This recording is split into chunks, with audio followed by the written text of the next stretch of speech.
panahon ngayong tanghali po ng March 20, 2025.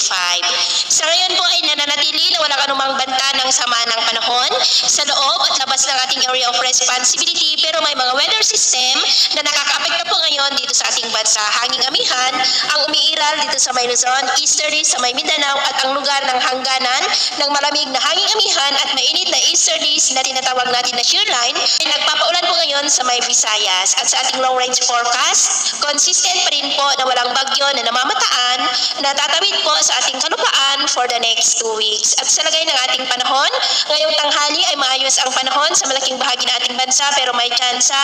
ng cloudy skies with isolated rain sa may Cordillera, Cagayan Valley, ilang bahagi ng Calabarzon, Camarines Provinces, Sorsogon, Oriental Mindoro, Palawan, ilang bahagi ng Panay Island, Negros, ilang bahagi ng Cebu, Leyte, Samar Provinces, Sulu Archipelago, Zamboanga Peninsula, ilang bahagi ng Northern Mindanao at Caraga. At sa susunod po ng mga oras ay may banta po ng malalakas na ulan sa may Visayas, lalo na po sa may eastern section. May mga isolated rains rin sa Sulu Archipelago, Zamboanga Peninsula, Northern Mindanao, Caraga, Davao at Sorsogon, maging sa may Sorsogon, Oriental Mindoro, Palawan, Calabarzon, Cordillera at Cagayan Valley. Kaya mag-ingat po tayo dahil posible pa rin ang mga banta ng mga pagbaha at pagguho ng lupa.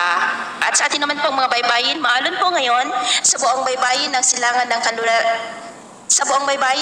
ng kanluran ng Luzon, maging sa northern seaboard ng Cagayan, extreme northern Luzon seaboard, silangang baybayin ng Luzon, maging po sa mga baybayin ng northern Samar at eastern Samar region, at eastern Samar seaboard, maging po sa mga baybayin ng Siargao ng mga alon dyan, ay posible po na aabot hanggang sa 2.2 to 4 meters height. Hanggat maaari, ay iwasan na muna natin ang papalaot dyan sa mga may kulay pula para mas makaiwas sa mga sakunang